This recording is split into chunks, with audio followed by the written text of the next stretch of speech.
ہے جذبہ جان نثاری کا، سبق ہے بردباری کا، مہینہ غم گساری کا، مہینہ غم گساری کا۔ بسم اللہ الرحمن الرحیم، الحمد للہ رب العالمین، والصلاة والسلام علی اشرف المرسلین، نبینا و سیدنا محمد وعلی آلہ و اصحابہ اجمعین۔ ناظرین کرام، السلام علیکم ورحمۃ اللہ وبرکاتہ۔ میں ڈاکٹر زید ملک ہوں اور ہماری آج کی گفتگو کا موضوع ہے ماتحتوں کے ساتھ ہمدردی۔ ماتحت ایک وسیع لفظ ہے، یہ چھوٹے پیمانے پر بھی ہو سکتے ہیں، بڑے پیمانے پر بھی ہو سکتے ہیں۔ ایک نبی کو دیکھا جائے تو پوری امت اس کے ماتحت آتی ہے۔ قرآن مجید میں اللہ تعالیٰ حضرت زکریا علیہ السلام کی دعا کا ذکر کرتے ہیں سورہ مریم میں کہ آپ نے یوں کہا، ارشاد باری تعالیٰ ہے وَإِنِّي خِفْتُ الْمَوَالِيَ مِنْ وَرَائِي وَكَانَتِ امْرَأَتِي عَاقِرًا فَهَبْ لِي مِن لَّدُنْكَ وَلِيًّا يَرِثُنِي وَيَرِثُ مِنْ آلِ يَعْقُوبَ وَاجْعَلْهُ رَبِّ رَضِيًّا، کہ مجھے ڈر لگتا ہے کہ میرے بعد میرے ماتحتوں کا کیا ہوگا، یعنی امت کا فکر انہیں کھائے جا رہا تھا۔ تو پھر انہوں نے دعا کی کہ اے اللہ مجھے ایک وارث عطا فرما جو میرے بعد ان کا خیال رکھے، آل یعقوب کی جو وراثت ہے یعنی نبوت، اس کے منصب پر بھی اسے فائز فرما اور اسے ایسا بنا جس سے تو راضی ہو، وَاجْعَلْهُ رَبِّ رَضِيًّا۔ تو اللہ تعالیٰ نے ان کی دعا قبول فرمائی اور یحییٰ علیہ السلام پیدا ہوئے۔ تو ماتحت جو ہے وہ ایک بہت وسیع تصور ہے۔ حضور اکرم صلی اللہ علیہ وسلم نے اس تصور کو یوں بیان فرمایا ہے۔ آپ نے فرمایا کلکم راع وکلکم مسئول عن رعیتہ، تم میں سے ہر شخص ایک حکمران کی مانند ہے، اس کی اپنی رعایا ہے اور اسے اس رعایا کے بارے میں جس کا وہ ذمہ دار ہے سوال کیا جائے گا، وہ اس ذمہ داری کے بارے میں، اس رعایا کے بارے میں جواب دہ ہے۔ راعی سے مراد چرواہا بھی ہوتا ہے، یعنی جیسے چرواہا ہے تو اس کا ایک بکریوں کا، بھیڑوں کا اجڑ ہے، تو وہ اس اجڑ میں جتنی بھی بھیڑیں ہیں، جتنی بھی بکریاں ہیں، ان تمام کا ذمہ دار ہوگا۔ کوئی ایک بھی بھیڑ یا ایک بکری گم ہو جائے تو وہ اس کو جواب دہی کا سامنا کرنا ہوگا۔ تو پھر آپ صلی اللہ علیہ وسلم نے مزید تشریح فرمائی اور کہا کہ جس طرح حکمران ذمہ دار ہے اپنی تمام رعایا کا، اسی طرح ایک مرد ذمہ دار ہے اپنے اہل خانہ کا، ایک عورت ذمہ دار ہے اپنے خامند کے گھر کی، اس کے بچوں کی تربیت کی، خامند کے مال کی۔ ایک ملازم، خادم یا غلام یا نوکر جو بھی ہے ماتحت، وہ اپنے آقا کا، اپنے افسر یا جو بھی ذمہ داری اسے سونپی گئی ہے اس کا ذمہ دار ہے۔ ایک روایت میں یہ بھی آتا ہے کہ بیٹا اپنے والد کے سامنے ذمہ دار ہے، جو ذمہ داری اسے سونپی گئی ہے اس کے بارے میں اس سے جواب لیا جائے گا۔ یا اسی طرح ایک اور حدیث ہے جو بہت وسیع معنی اپنے اندر لیے ہوئے ہے۔ آپ صلی اللہ علیہ وسلم کا فرمان ہے الدین النصیحہ، کہ دین خیرخواہی کا نام ہے۔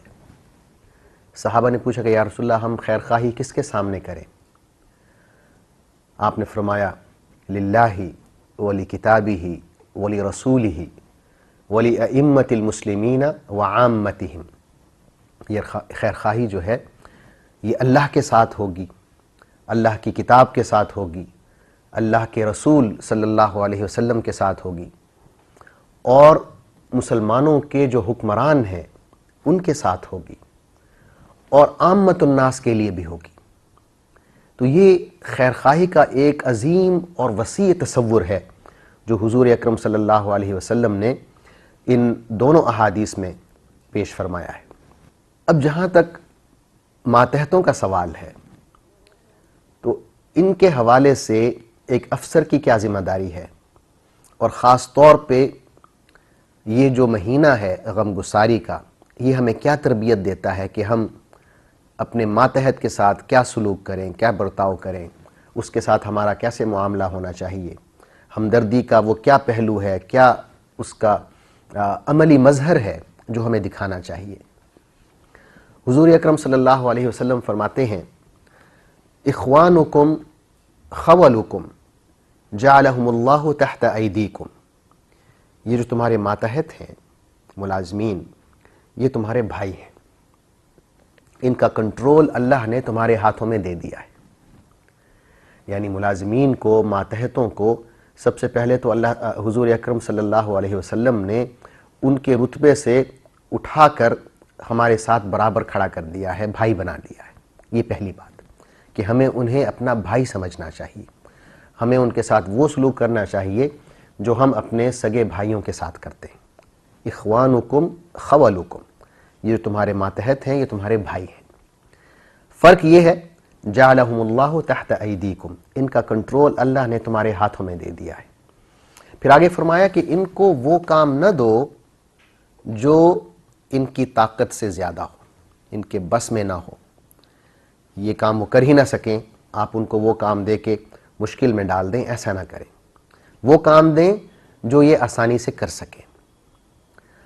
پھر آپ نے فرمایا اگر تم ان کو وہ کام دیتے ہو جو ان کی طاقت سے زیادہ ہے تو پھر تم ان کی ہیلپ کرو، ان کے ساتھ شامل ہو جاؤ، ان کی مدد کرو اور اس کام میں ان کا ہاتھ بٹاؤ تاکہ وہ کام ہو جائے۔ بعض کام ایسے ہوتے ہیں جسے ایک بندہ نہیں کر سکتا، بعض کام ایسے ہوتے ہیں جسے دو بندے بھی نہیں کر سکتے۔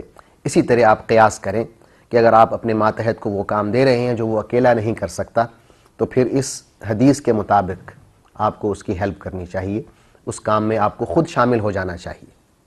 اگر آپ یوں کرتے ہیں تو آپ حضور اکرم صلی اللہ علیہ وسلم کے اس فرمان کی اتباع کر رہے ہیں، آپ صلی اللہ علیہ وسلم کا آپ کہنا مان رہے ہیں، ورنہ نافرمانی ہو جائے گی۔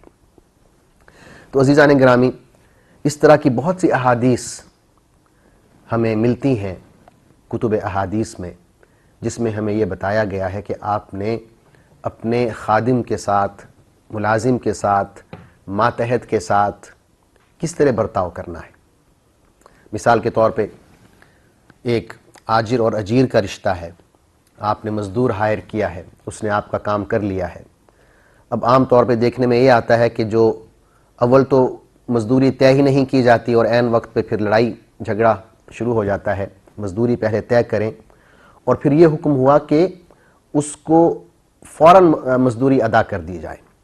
حضور اکرم صلی اللہ علیہ وسلم کا فرمان ہے اعطوا الاجیر اجرہ قبل ان یجف عرقہ، مزدور کو اس کا معاوضہ، اس کے جو پیسے طے ہوئے ہیں وہ اس کا پسینہ خشک ہونے سے پہلے ادا کر دیے جائیں، اس میں بالکل تاخیر نہ کی جائے۔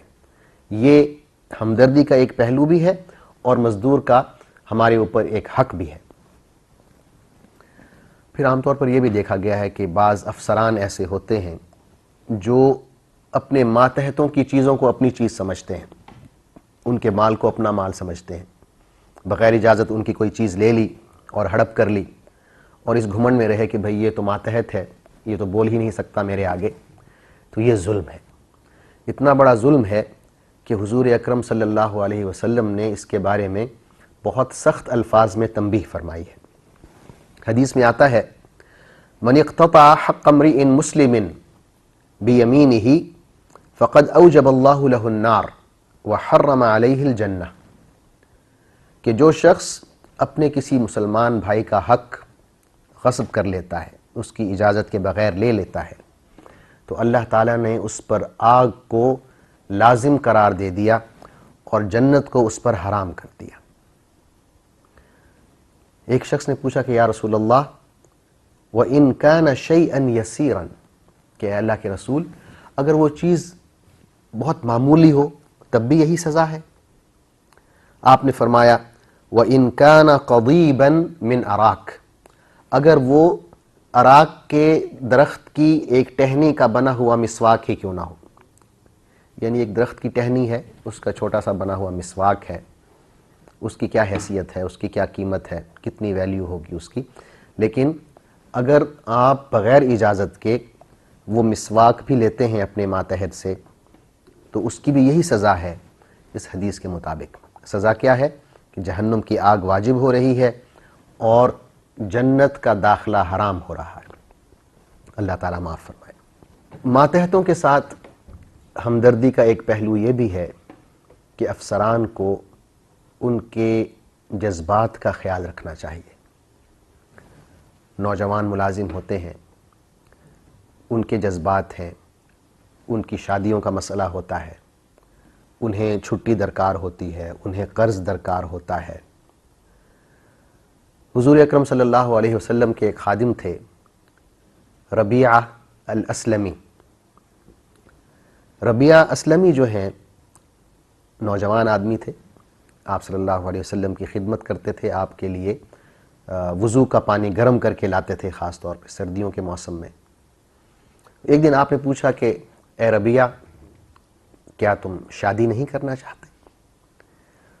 تو انہوں نے کہا کہ اے اللہ کے رسول، ایک تو یہ ہے کہ میرے پاس اتنے پیسے ہی نہیں ہیں کہ میں بیوی افورڈ کر سکوں. دوسری بات جو زیادہ اہم ہے وہ یہ ہے کہ میں آپ کا ساتھ چھوڑ کر جانا نہیں چاہتا. اگر میں نے شادی کر لی تو گھر بار کی جو ذمہ داری ہے اس میں پڑ جاؤں گا اور آپ کا ساتھ چھوٹ جائے گا.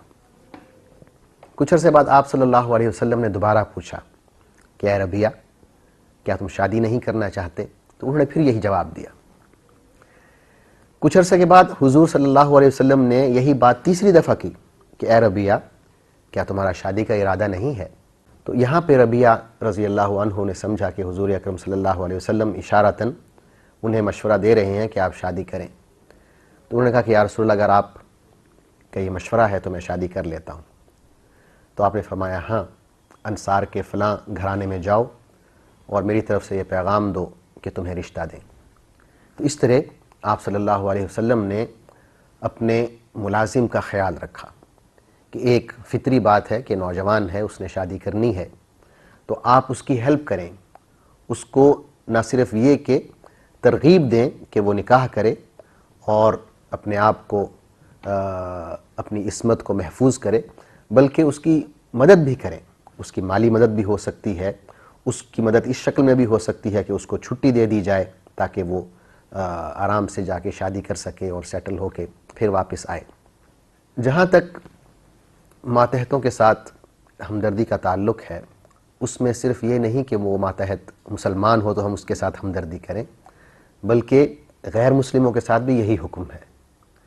اگر آپ کا ماتحت مسلمان نہیں ہے تب بھی ہمارا یہ اخلاقی فرض ہے کہ اس کے لیے ہمارے دل میں ہمدردی کے جذبات موجود ہوں. حدیث میں ہے کہ حضور اکرم صلی اللہ علیہ وسلم کا ایک ملازم لڑکا تھا جو یہودی تھا. وہ اچانک بیمار پڑ گیا تو آپ صلی اللہ علیہ وسلم نے اس کی کئی دفعہ عیادت کی. ایک دفعہ آپ عیادت پہ تشریف لے گئے تو کیا دیکھتے ہیں کہ وہ لڑکا جو ہے اس کا آخری وقت ہے. تو آپ نے اسے اسلام کی دعوت دی کہ کلمہ پڑھو، مسلمان ہو جاؤ. تو اس نے اپنے والد کی طرف دیکھا. والد نے بھی کہا کہ ابو القاسم کی اطاعت کرو، جو کہہ رہے ہیں بات مان لو. تو اس لڑکے نے کلمہ پڑھا اور اس کے فوراً بعد وہ فوت ہو گیا. تو حضور اکرم صلی اللہ علیہ وسلم اس کے گھر سے باہر نکلے اور آپ یہ کہہ رہے تھے الحمدللہ الذی انقذہ من النار، کہ اللہ کا شکر ہے جس نے اس لڑکے کو جہنم کی آگ سے بچا لیا. لیکن اس حدیث میں جو سبق ہمیں ملتا ہے وہ یہ ہے کہ ایک غیر مسلم کی عیادت بھی ویسے ہی ضروری ہے جیسے ایک مسلمان ماتحت کی عیادت ہے. ماتحتوں کے ساتھ ہمدردی کا ایک پہلو یہ بھی ہے کہ انہیں ترقی کے مواقع فراہم کیے جائیں، انہیں اچھے مشورے دیے جائیں، انہیں ترغیب دی جائے کہ وہ اپنی صلاحیتوں کو، اپنی مہارتوں کو مزید بڑھائیں، اجاگر کریں. یعنی تصوراتی مہارت ہوتی ہے جسے آپ کنسیپچول سکلز کہتے ہیں، انسانی مہارتیں ہوتی ہیں، ہیومن سکلز ہیں، تکنیکی مہارتیں ہیں، ٹیکنیکل سکلز ہیں. اگر ایک عام ملازم بھی ان مہارتوں میں آگے بڑھ جاتا ہے تو وہ ٹاپ مینجمنٹ پہ پہنچ سکتا ہے. یعنی اصل میں تو یہی قابلیت ہوتی ہے, یہی صلاحیت ہوتی ہے جو انسان میں ہوتی ہے اور وہ اس کو آگے تک لے کے جاتا ہے. تو ایک افسر کی یہ ذمہ داری بنتی ہے کہ وہ اس طرح اپنی ہمدردی کا اظہار کر سکتا ہے ماتحت کے ساتھ کہ اسے رستہ دکھائے کہ کس طرح وہ اپنی صلاحیتوں کو مزید نکھار سکتا ہے, مزید بڑھا سکتا ہے. تو یہ جو خیرخواہی کا جذبہ ہے جو ایک افسر میں اپنے ماتحت کے لیے ہونا چاہیے, یہ نہایت ضروری ہے. اگر یہ جذبہ نہ ہو تو اس میں ہم دیکھتے ہیں کہ ایک حدیث ہے جس میں آپ صلی اللہ علیہ وسلم نے بہت سخت الفاظ استعمال کیے ہیں, تو خدا نخواستہ وہ افسر اس حدیث کی زد میں آ سکتا ہے. یہ حدیث حضرت معقل بن یسار نے روایت کی ہے جو بخاری شریف میں ہے. حضور اکرم صلی اللہ علیہ وسلم نے فرمایا, جس شخص کو کسی جماعت کا یا گروہ کا نگران بنایا گیا اور اس نے اس جماعت کے ساتھ خیرخواہی کا برتاؤ نہ کیا تو وہ جنت کی خوشبو بھی نہ پا سکے گا. یعنی ایک گروہ ہے, عام طور پہ یہی ہوتا ہے کہ ایک افسر جو ہے اس کے ماتحت چند لوگ ہوتے ہیں, چند لوگوں کی جماعت ہوتی ہے, تو ان سب کا نگران ہوتا ہے. تو ان سب کی جو بھلائی ہے وہ اس کے ذمہ ہوتی ہے, ان سب کے لیے اسے خیرخواہی دکھانا ضروری ہوتی ہے. اگر وہ ان کا خیرخواہ نہیں ہے, ویل وشر نہیں ہے, تو وہ خدا نخواستہ حضور اکرم صلی اللہ علیہ وسلم کے اس فرمان کی زد میں آ سکتا ہے. تو یہ ایک اچھے افسر کی ذمہ داری ہے کہ وہ اپنے ماتحتوں کے ساتھ خیرخواہی کا عملی مظاہرہ کرے, اور اس میں یہ شامل ہے کہ وہ انہیں اچھے مشورے دے, انہیں نصیحت کرے. اور نصیحت کرنے میں ایک بات بہت اہم ہے, وہ یہ ہے کہ نصیحت اس طریقے سے نہ کی جائے کہ وہ سمجھے کہ اس کی بے عزتی کی جا رہی ہے. بعض دفعہ ہم لوگوں کو ٹوکتے ہیں مجمع میں سب کے سامنے اور انہیں شرمندہ کر دیتے ہیں. یہ نصیحت نہیں ہے, یہ خیرخواہی نہیں ہے, بلکہ یہ شرمندہ کرنا ہے.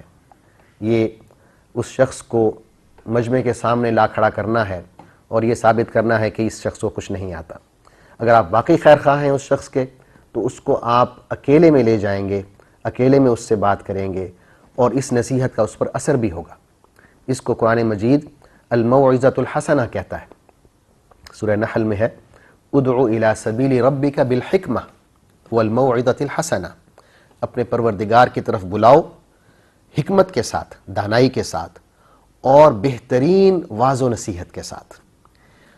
اور اس بہترین واعظ و نصیحت کا جو اصول ہے اہم ترین, وہ یہی ہے کہ نصیحت کو حکمت کے ساتھ کیا جائے, اس کو اکیلے میں کیا جائے, اور موقع محل دیکھ کے کیا جائے. بعض دفعہ ایسا وقت ہوتا ہے کہ اس وقت آپ اگر نصیحت کریں تو اس کا کوئی فائدہ نہیں ہوتا. تو اس کے لیے مناسب وقت کی تلاش ضروری ہے. مناسب وقت دیکھ کے آپ وہ بات کریں, اور اس سے پھر آپ دیکھیں گے کہ ماتحت پہ جو اثر ہوتا ہے وہ دیر پا ہے, اور وہ دل سے آپ کی بات کو قبول کرے گا. نصیحت میں ایک اہم اصول یہ بھی ہونا چاہیے کہ اس میں سختی کا پہلو نہ ہو, نصیحت نرمی سے کی جائے. حضور اکرم صلی اللہ علیہ وسلم کا ارشاد ہے, الرفق لا يكون في شيء الا زانه ولا ينزع من شيء الا شانه. نرمی کو آپ کسی چیز میں بھی ڈال دیں وہ اس کو خوبصورت بنا دے گی. نرمی کو آپ کسی چیز سے بھی نکال کر باہر کر دیں تو وہ اس چیز کو بدصورت بنا دے گی. یہ فرمان نبوی ہے صلی اللہ علیہ وسلم. سختی کے حوالے سے حضرت عائشہ رضی اللہ تعالی عنہا کا قول ہے, فرماتی ہیں کہ حضور اکرم صلی اللہ علیہ وسلم نے کبھی کسی خادم پر ہاتھ نہیں اٹھایا, آپ نے کبھی کسی عورت پر ہاتھ نہیں اٹھایا, بلکہ ایک بہت ہی دلچسپ واقعہ پیش آیا. ایک صحابی ہیں حضرت ابو مسعود انصاری رضی اللہ عنہ, آپ فرماتے ہیں کہ ایک دفعہ وہ اپنے غلام کو مار رہے تھے, کسی بات پر پٹائی کر رہے تھے ان کی. کہتے ہیں کہ میں نے پیچھے سے آواز سنی, حضور اکرم صلی اللہ علیہ وسلم یہ کہہ رہے تھے کہ اے ابو مسعود, جتنی قدرت تمہیں اس غلام پر ہے اللہ کو اس سے کہیں زیادہ قدرت تم پر ہے. ابو مسعود کہتے ہیں کہ میں نے جب دیکھا کہ حضور اکرم صلی اللہ علیہ وسلم کھڑے ہوئے ہیں تو میں نے کہا کہ یا رسول اللہ میں اس غلام کو اللہ کے لیے آزاد کرتا ہوں۔ آپ نے فرمایا اے ابو مسعود اگر تم اسے آزاد نہ کرتے تو یقیناً جہنم کی آگ تمہیں اپنی لپیٹ میں لے لیتی۔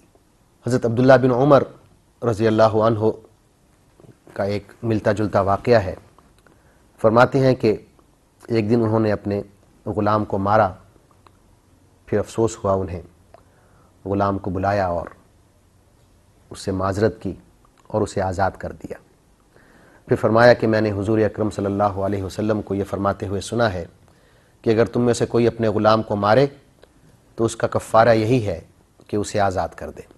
ایک شخص حضور اکرم صلی اللہ علیہ وسلم کی خدمت میں آتا ہے اور کہتا ہے کہ یا رسول اللہ مجھے یہ بتائیں کہ میں ایک دن میں کتنی دفعہ اپنے خادم کو معاف کروں، ایک دن میں کتنی دفعہ اپنے ملازم کو معاف کروں، اس کی کوتاہی پر، اس کی غلطی پر کتنی دفعہ اسے معاف کروں۔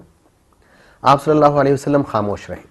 اس نے یہ سوال دوبارہ کیا کہ یا رسول اللہ مجھے بتائیے کہ اپنے خادم کو ایک دن میں کتنی دفعہ مجھے معاف کرنا چاہیے۔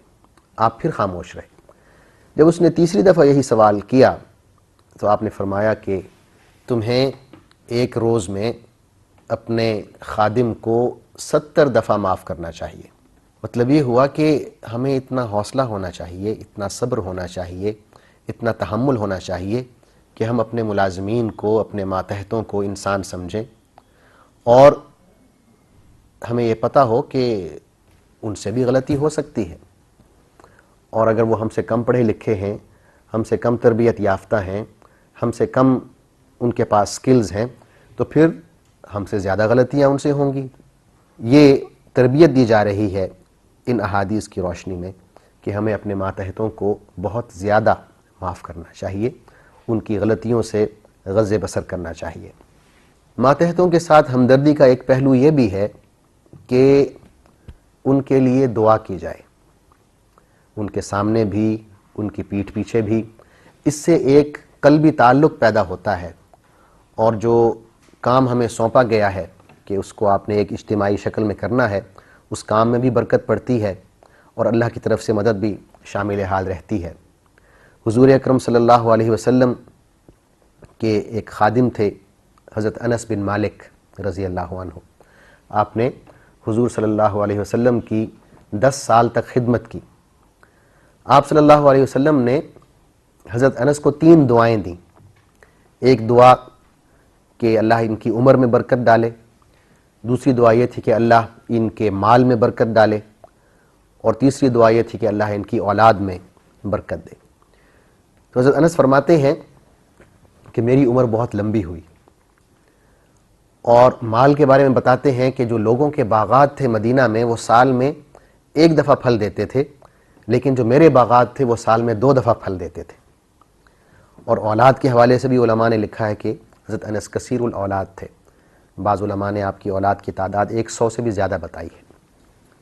اسی طرح حضور اکرم صلی اللہ علیہ وسلم نے اس بات سے منع فرمایا ہے کہ ماتحت کو بد دعا دی جائے یا برے الفاظ سے اسے بلایا جائے یا پکارا جائے۔